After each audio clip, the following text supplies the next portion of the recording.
Hi guys, सीधे point पे आके बात करना चाहूंगा।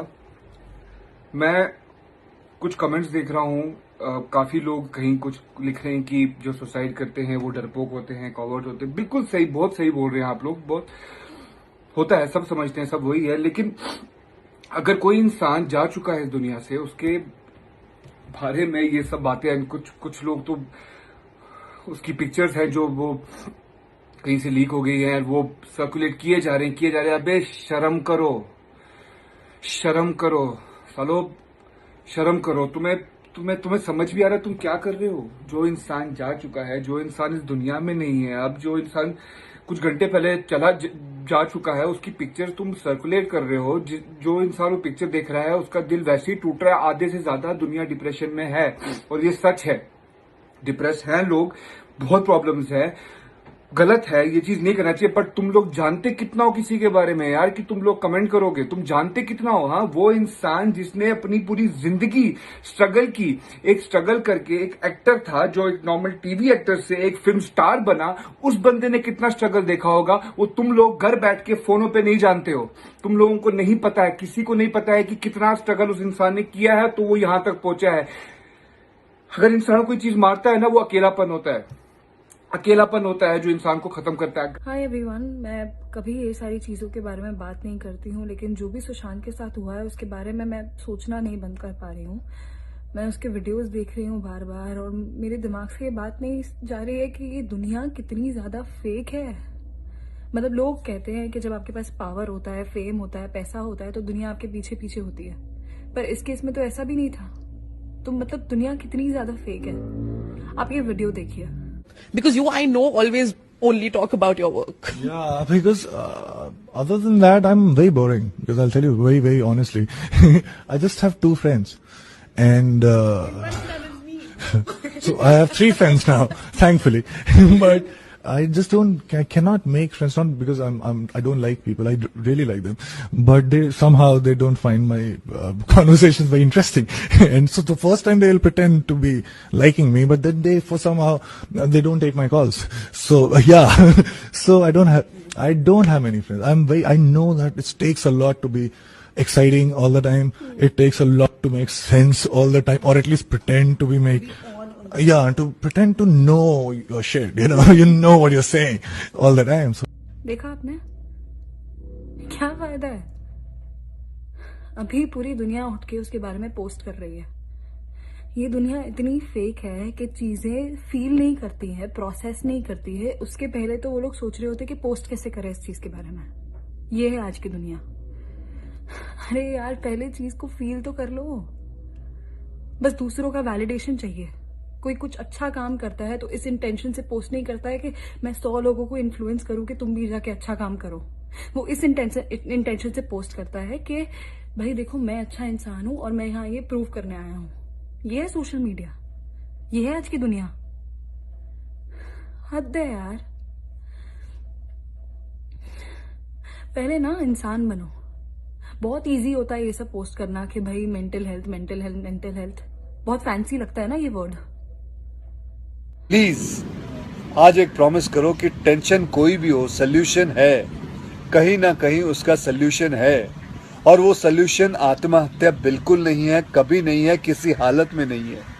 देखो, मैं कितना भी ज्ञान दे दूं, सोचना आपको खुद ही है कि आपकी जान आपकी सबसे कीमती चीज है। चाहे कोई भी बड़े से बड़ा स्ट्रेस हो लाइफ में, एक बार इमेजिन करो अपने माँ बाप की हालत अगर उन्हें पता चले कि तुमने अपनी जान ले ली है, खुदकुशी कर ली है। शायद आप सोच भी नहीं सकते कि उनको कैसा फील होता होगा। एकदम डायरेक्ट बोलूं, दिल से बोलूं, मेरा पहला नेशनल अवार्ड जो मुझे आज हमारे आदरणीय राष्ट्रपति जी के हाथों से मिलेगा, मैं बता नहीं सकता कि कितनी खुशी हो रही है।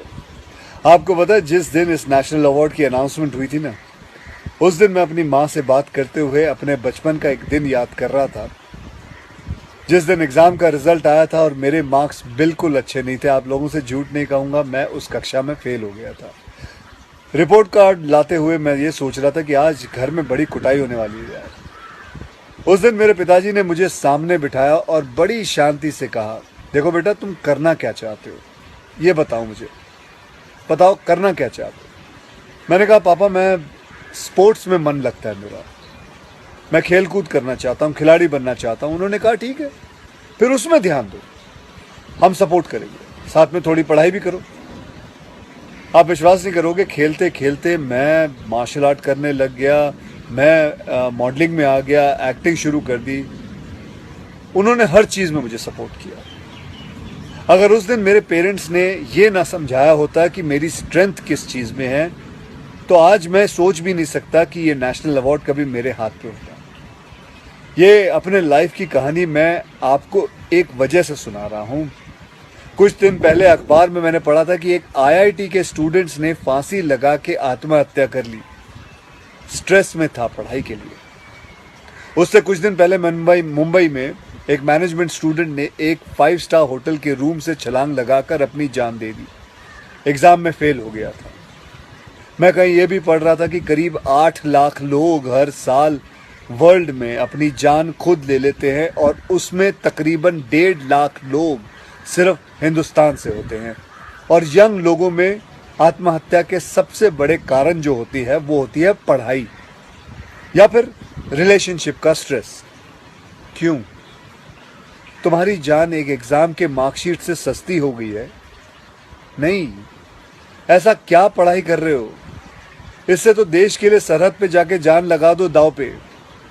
चाहे कोई भी बड़े से बड़ा स्ट्रेस हो लाइफ में, एक बार इमेजिन करो अपने माँ बाप की हालत अगर उन्हें पता चले कि तुमने अपनी जान ले ली है, खुदकुशी कर ली है। शायद आप सोच भी नहीं सकते कि उनको कैसा फील होता होगा। मान लिया कि आपका स्ट्रेस बहुत बड़ा है, पर इतने हल्के में मत लो अपनी लाइफ को यार। आपको पैदा करने वालों को जिंदगी का सबसे बड़ा दुख दे के मत जाओ।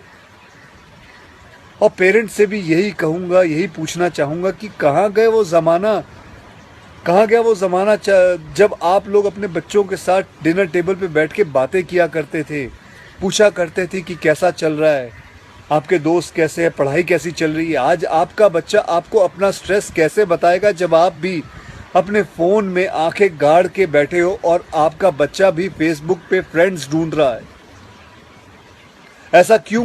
ऐसा क्यों होता है कि जब बच्चे को हाथ पांव पे चोट लगती है तो आप फट से डॉक्टर को बुला लेते हो, लेकिन अगर उसे दिमाग में स्ट्रेस हो तो हम बस एक लेक्चर झाड़ देते, कहते थे बेटा नो, थिंक पॉजिटिव बेटा, थिंक पॉजिटिव। मेंटल हेल्थ के लिए भी डॉक्टर या काउंसलर से हेल्प लेना उतना ही ज़रूरी है जितना और किसी तकलीफ के लिए। इसमें कोई शर्म की बात नहीं है। देखो, मैं कितना भी ज्ञान दे दूं, सोचना आपको खुद ही है कि आपकी जान आपकी सबसे कीमती चीज़ है। कोई स्ट्रेस आए ना तो उसको बोल देना बहुत अच्छा है। अपने अंदर घुलना, उसको अंदर रखना, दबा के रखना बिल्कुल नहीं।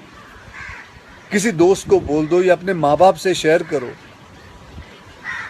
मेरे एक फ्रेंड ने उस दिन व्हाट्सएप पे एक बहुत काम की बात फॉरवर्ड की थी। एक हॉस्पिटल की ओपन हार्ट सर्जरी यूनिट के बाहर एक शेर लिखा हुआ था, मैं आपसे शेयर करना चाहता हूँ। वहाँ लिखा हुआ था कि अगर दिल खोल लेते अपने यारों के साथ तो आज खोलना ना पड़ता औजारों के साथ। भैया मुझे एक प्रॉमिस करो कि आज प्लीज़ आज एक प्रॉमिस करो कि टेंशन कोई भी हो, सल्यूशन है, कहीं ना कहीं उसका सल्यूशन है। और वो सल्यूशन आत्महत्या बिल्कुल नहीं है, कभी नहीं है, किसी हालत में नहीं है। अपना ध्यान रखो। मिलते हैं फिर। Till then, next time, good bye, जय हिंद। कुछ जज्बातों को, कुछ दुखों को, कुछ हादसों को शब्दों में बयां करना बड़ा मुश्किल होता है। सुशांत सिंह राजपूत के जाने का मुझे जो दुख है उनका, तो मैं इस खबर ने मेरी आत्मा को ठंडा कर दिया, आत्मा को निचोड़ दिया है। दिल तक तो बात पहुंचती है लेकिन आत्मा तक जो है वो दहल गई है।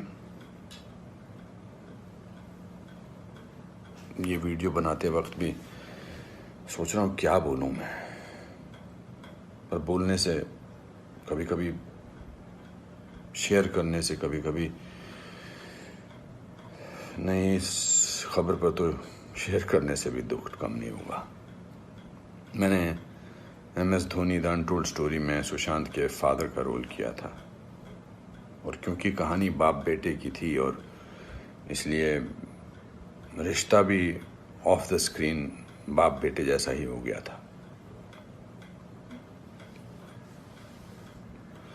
कुछ लोग चले जाते हैं तो उसका सदमा बाद में लगता है, लेकिन वो चले क्यों गए इसका सदमा पहले लगता है।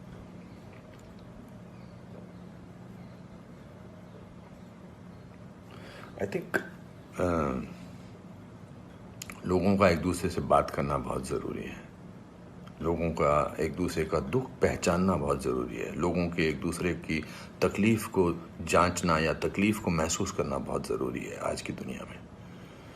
आज की दुनिया में हम बहुत ज़रूरी है कि हम सामने से पूछें कि क्या तकलीफ़ है तुझे, क्या अकेलापन महसूस हो रहा है, क्या महसूस कर रहे हो तुम मेरे दोस्त। क्योंकि जो जिस तकलीफ़ से जूझ रहा होता है उसका बयां वो खुद नहीं कर सकता, वो हमें पहचानना है। हम किसी भी इंडस्ट्री में हों, बार बार बोला जाता है फिल्म इंडस्ट्री में ये टेंशन है, फिल्म इंडस्ट्री में वो टेंशन है, इसका प्रेशर है। कोई प्रेशर नहीं होता। अकेलेपन का मैंने एहसास किया है अपनी ज़िंदगी में, और जब वो अकेलापन होता है तो सक्सेस कोई मायने नहीं रखती है। जब वो जो दुख की गहराई में इंसान की आत्मा, इंसान का दिल डूबा होता है तो सक्सेस, पॉपुलैरिटी कुछ मायने नहीं रखती है। मायने रखता है किसी का आपको गले लगाना, मायने रखता है किसी का आपसे बात करना, किसी को आपकी बात सुनना, वो मायने रखता है। उसके घर वालों के बारे में सोच रहा हूँ सुशांत के, उनका क्या हाल होगा। मैं तो फिल्मी बाप था उसका, तो मैं इतने तकलीफ और दुख से गुजर रहा हूँ, तो उनके जो खुद के पिताजी हैं, उनके घर के बाकी जो मेंबर्स हैं, उनका क्या हाल होगा। 34 साल का लड़का, बहुत तकलीफ है। मैं बड़ा पॉजिटिव आदमी हूँ और इस लॉकडाउन में मैं बहुत पॉजिटिव रहा हूँ। मैंने अपने आप को बहुत संभाला है, लेकिन इस खबर ने तो मुझे झकझोर के रख दिया है।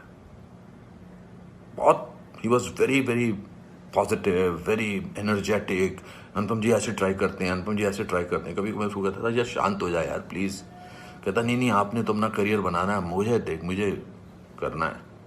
He will constantly keep rehearsing scenes with me, will spend time. बहुत ज़्यादा नज़दीक नहीं आ पाया मैं उसके, because the pressure of the shooting was there, we had to finish.